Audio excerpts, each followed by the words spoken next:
Hello everyone, welcome to a study tuition JPSC and NET. We are talking about Indus Valley Civilization. This is our third class. We had talked till the emergence of Harappan civilization from the Baluch culture. Now we will talk further. This class will be in Hindi, but I will translate some words into English. Fair service के अनुसार इस सभ्यता का उद्भव और विस्तार बलूची संस्कृतियों का सिंधु की आखेट पर निर्भर करने वाली किन्हीं वन्य और कृषक संस्कृतियों के पारस्परिक प्रभाव के फलस्वरूप हुआ। मतलब कि जो भी सिंधु सभ्यता का उद्भव हुआ, हड़प्पन सिविलाइजेशन का इमरजेंस जो हुआ, वो सिंधु की और बलूच की जो कल्चर की जो आखेट, मतलब जो शिकार करने का जो संस्कृति था, वो उस पर डिपेंड हुआ। दोनों मिले जुले और उससे बलूच कल्चर से सिंधु सभ्यता का उद्भव हुआ।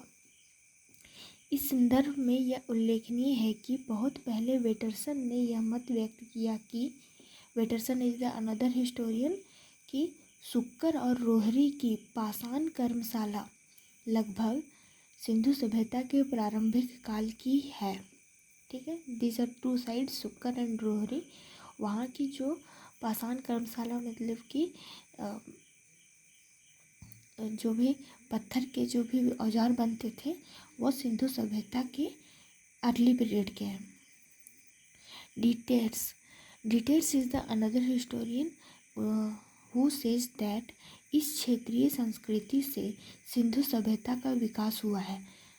ठीक है, मतलब कि रीजनल जो भी कल्चर था that developed into Harappan civilisation.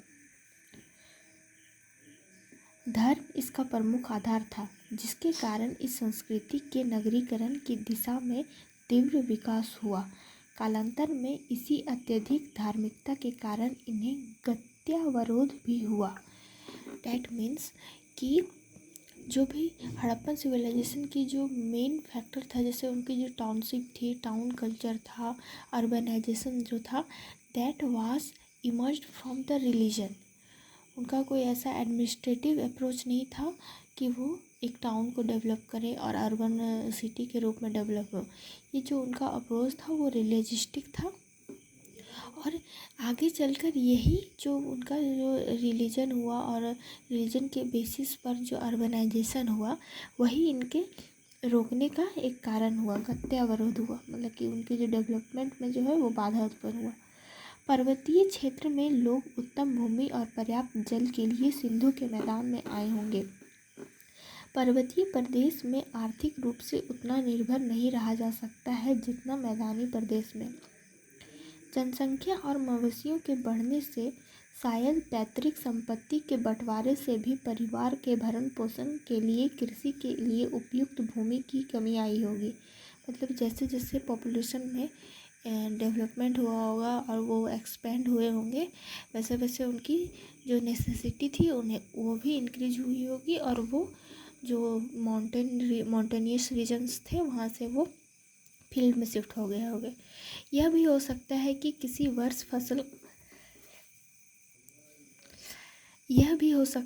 किसी वर्ष फसल खराब हो जाने के कारण वे लोग काफ़ी संख्या में मैदानी अंचल की ओर चल पड़े होंगे। लेकिन ऐसा नहीं है कि वे पहाड़ी क्षेत्रों को छोड़कर सीधे मैदानी क्षेत्र में आ गए हों। वे धीरे धीरे पड़ाव में से आए होंगे और कुछ समय तक पहाड़ी अंचल और मैदानी अंचल के बीच पड़ावों की एक श्रृंखला बनी होगी। इस समिति के निर्माता सब पर्वतीय क्षेत्र से नदी के तट पर मैदान में आए होंगे, तो उनके विचारों में महान परिवर्तन हुआ होगा। नदियों की यातायात की सुविधा, आहार के लिए मछलियों की सुलभता और निरंतर अपने साथ लाई मिट्टी से भूमि को उपजाऊ बनाने की क्षमता संस्कृति के तीव्र विकास और विस्तार में सहायक हुई है। ये सब तो आसान हिंदी है, किसी को भी समझ में आ जाएगी। किसी महान सभ्यता के विकास के लिए ऐसा वातावरण अत्यंत उपयुक्त और अपेक्षित है। उपजाऊ मिट्टी से अन्न इतना सुगमता से पैदा किया जा सकता था कि जिससे अपनी आवश्यकता पूरी हो जाए, साथ ही उन लोगों का भी भरण पोषण हो सके जो स्वयं तो कृषि उत्पादन नहीं करते थे किंतु धातु व अन्य प्रकार के उपकरण बनाते थे, प्रशासन कार्य चलाते थे।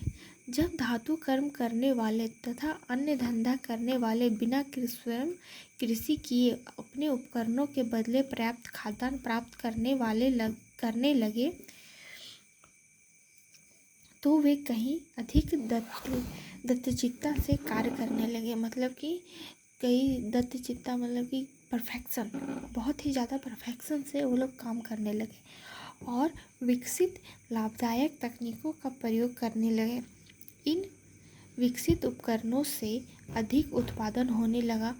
भौगोलिक परिस्थितियां और वातावरण की कठिनाइयों के कारण पर्वतीय क्षेत्र में थोड़ी थोड़ी दूर पर भी अलग अलग संस्कृतियों का विकास हुआ।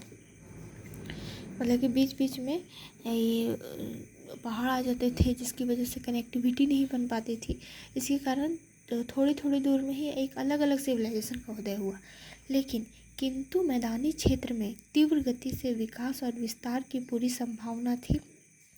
और यहाँ पर जो मैदानी क्षेत्र था वहाँ पर मतलब कि बहुत बड़े एरिया में एक ही कल्चर का विकास हुआ। अमला आनंद घोष इज अनदर हिस्टोरियन। उनका मत है कि इन धारणा के बजाय कि बाहर के लोग सिंधु घाटी और अन्य सिंधु सभ्यता के क्षेत्र में आकर उपनिवेश बनाए, यह अधिक तर्कसंगत लगता है कि भारत के ही लोगों ने, जिनका मस्तिष्क ग्रहणशील था और उन्होंने मेसोपोटामिया से नागरिक जीवन का भार ग्रहण किया और मेसोपोटामिया के लोगों से अधिक योजनाबद्ध निर्माण कार्यों के द्वारा शायद सुमेरियों से अच्छे बनाने के होड़ में सिंधु सभ्यता के नगरों का निर्माण किया था।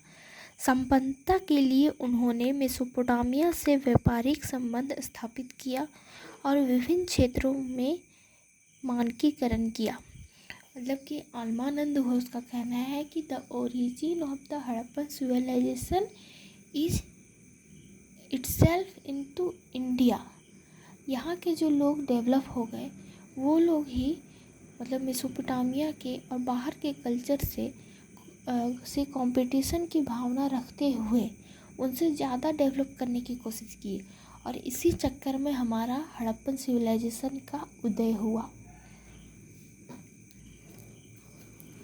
निश्चित अधिकारवाद से शासित नदियों की घाटी में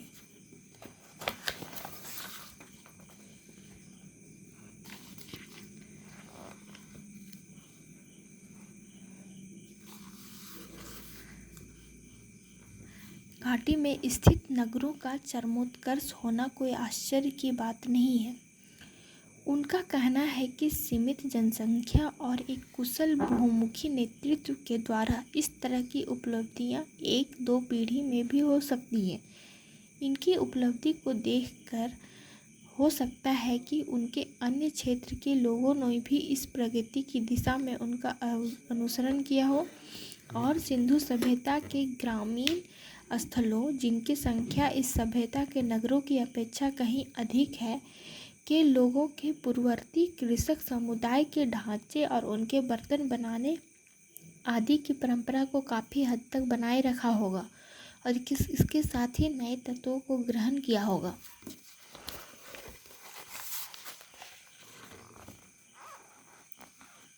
मतलब इनका कहना है कि जो शुरू में जो लोग थे वो तो कंपटीशन की भावना से वो लोग मतलब कि उनसे मेसोपोटामियन कल्चर और बलूच के जो कल्चर के लोग थे उनसे आगे निकलने की कोशिश की और उन्हीं के देखा देखी मतलब कि यहाँ के लोग जो और भी लोग थे उन्होंने उसको फॉलो किया और सिंधु सभ्यता में जो भी हमें उसके लिए हमें बहुत सारे कृषक समुदाय के ढांचे और बर्तन और आदि आदि सामान मिले।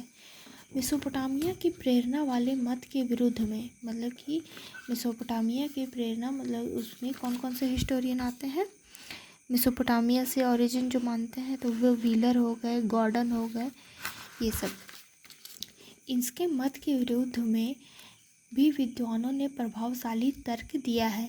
उनका कहना है कि यदि इस संस्कृति के आदि निर्माताओं ने मेसोपोटामिया से प्रेरणा ली होती तो कम से कम प्रारंभिक चरण में नगर योजना की रूपरेखा सुमेरिय रूपरेखा के अनुरूप होती। मतलब कि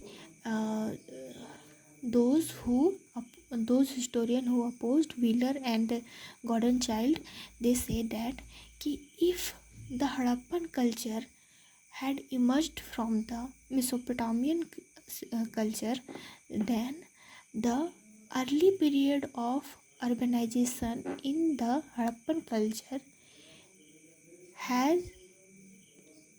मतलब कि has similar to the urbanization of Mesopotamian culture, but this is not the case in the Harappan culture. साथ ही यह पश्चिमी एशिया से व्यापार द्वारा बहुत जल्दी मानक स्थापित करना चाहते हो तो उनके माप तौल पश्चिम एशिया के नगरों के पर्याप्त माल तौल पर ऐसी बात नहीं है। यहाँ पे कहने का है कि यहाँ पे जो वेटिंग सिस्टम था हड़प्पन कल्चर का, वो भी अगर कुछ बेसिक से बेसिक चीज़ अगर हम भी लेते हैं अर्ली हड़प्पन पीरियड का, अर्ली अर्बनाइजेशन का, तो यहाँ का वेटिंग सिस्टम भी मेसोपोटामिया के वेटिंग सिस्टम से मैच नहीं होता है। Township is the big thing, urbanisation is a big thing, but weighting system is small part of this big urbanisation, जो कि यहाँ का वो भी मैच नहीं होता है। Rao is another historian. Rao के अनुसार सिंधु सभ्यता के मूल का श्रेय उसी संस्कृति को दिया जा सकता है जो सिंधु सभ्यता से कालक्रम की दृष्टि से पूर्व की दो और सिंधु सभ्यता के साथ साथ उसके विद्यमान होने के साक्ष्य मिले और उनके परिवर्तन के क्रमिक चरण स्पष्ट हो। उसमें वे तत्व सूत्र रूप में ही सही हो जो सिंधु सभ्यता की विशिष्टता है, यथा नगर नियोजन, नागरिक स्वच्छता का प्रबंध, लेखन कला का ज्ञान, मुद्रा घाट का ज्ञान और ऐसे मृदभांडों का निर्माण जिन्हें सिंधु सभ्यता के मृदभांडों का पूर्व रूप माना जा सके। मतलब कि राव के अनुसार, राव टॉक्स अबाउट द कि origin of Harappan civilization can be traced back to such civilization that is similar to Harappan civilization in some manner in the sense we can say that कि टाउन प्लानिंग, वहाँ के स्वच्छता और writing script, coins, फिर जो वहाँ के घाट बने हुए हैं, ग्रेट बाथ बने हुए हैं, और वहाँ की पॉटरी जो कि ऐसी पॉटरी जो पहले की पॉटरी से थोड़ी बहुत मैच करती हो, लेकिन ऐसा कुछ अभी तक मिला नहीं है। उनके अनुसार इस सभ्यता का विकास, मतलब राव के अनुसार, according to Rao, development of Harappan civilisation, इस सभ्यता का विकास सिंधु की स्थानीय संस्कृतियों द्वारा स्नेह दीर्घावधि में हुआ, मतलब कि स्लोली लॉन्ग पीरियड में हुआ। उनके अनुसार लोथल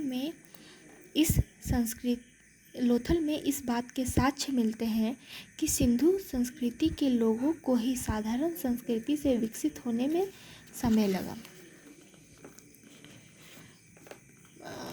He talks that कि local culture had developed into Harappan civilization। Sindhu सभ्यता और सोथी संस्कृति के मृदभांडों में कुछ समानताएं हैं। सिंधु सभ्यता और सोथी संस्कृति के मृदभांडों में कुछ समानता है। Sothi is the another culture of the Indian civilisation. यहाँ मत्स्य शुल्क, पीपल की पत्ती पर चित्रण, रस्सी के निशान का अलंकरण, तस्तरी, उथले नाद और बर्तनों के छल्लेदार आधार यह साक्ष्य महत्वपूर्ण है। मतलब अगर पूछा जाएगा कि सिंधु सभ्यता की सिमिलरिटी हमें किससे मिलती है तो सोथी कल्चर से मिलती है। राव के अकॉर्डिंग टू राव में हमें ये लिखना इम्पोर्टेंट है कि वो सोथी संस्कृति से इसके सिमिलरिटी बताते हैं। Dharampal Agrawal, another Indian historian, and Bridget Alvin, Raymond Alvin आदि विद्वानों ने यह धारणा व्यक्त की है कि सोथी सिंधु सभ्यता से पूर्व की अलग संस्कृति नहीं थी। मतलब कि ये लोग राव की थ्योरी को अपोज करते हैं और बोलते हैं अलग संस्कृति नहीं थी, बल्कि वह सिंधु सभ्यता की ही प्रारंभिक रूप थी। अग्रवाल के अनुसार ग्रामीण सोथी संस्कृति का ही नागरिक रूप सिंधु सभ्यता है। This is important.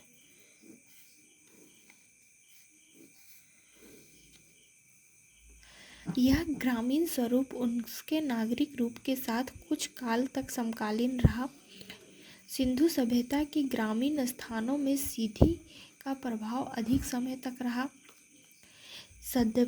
यद्यपि उस पर सिंधु सभ्यता का प्रभाव पड़ा। ब्रिजेट और रेमंड आल्विन कोटदीजी और कालीबंगा में तथाकथित प्राग सिंधु संस्कृति और सिंधु संस्कृति के मध्य निरंतरता मानते हैं। यह सही है कि जैसे जैसे नए साक्ष्य मिल रहे हैं वैसे वैसे विद्वान सिंधु सभ्यता के मूल को भारत में ही होने के विषय में गहराई से सोचने लगे हैं। लेकिन यह भी स्वीकारना होगा कि सोथी और सिंधु संस्कृति के अवशेष मिले हैं। उनमें लगता है मानो सिंधु सभ्यता उस स्थल पर स्थापित की गई हो और एक साथ हो गई हो। This is the historiography related to the Indus Valley Civilization historiography, and we can say the debate.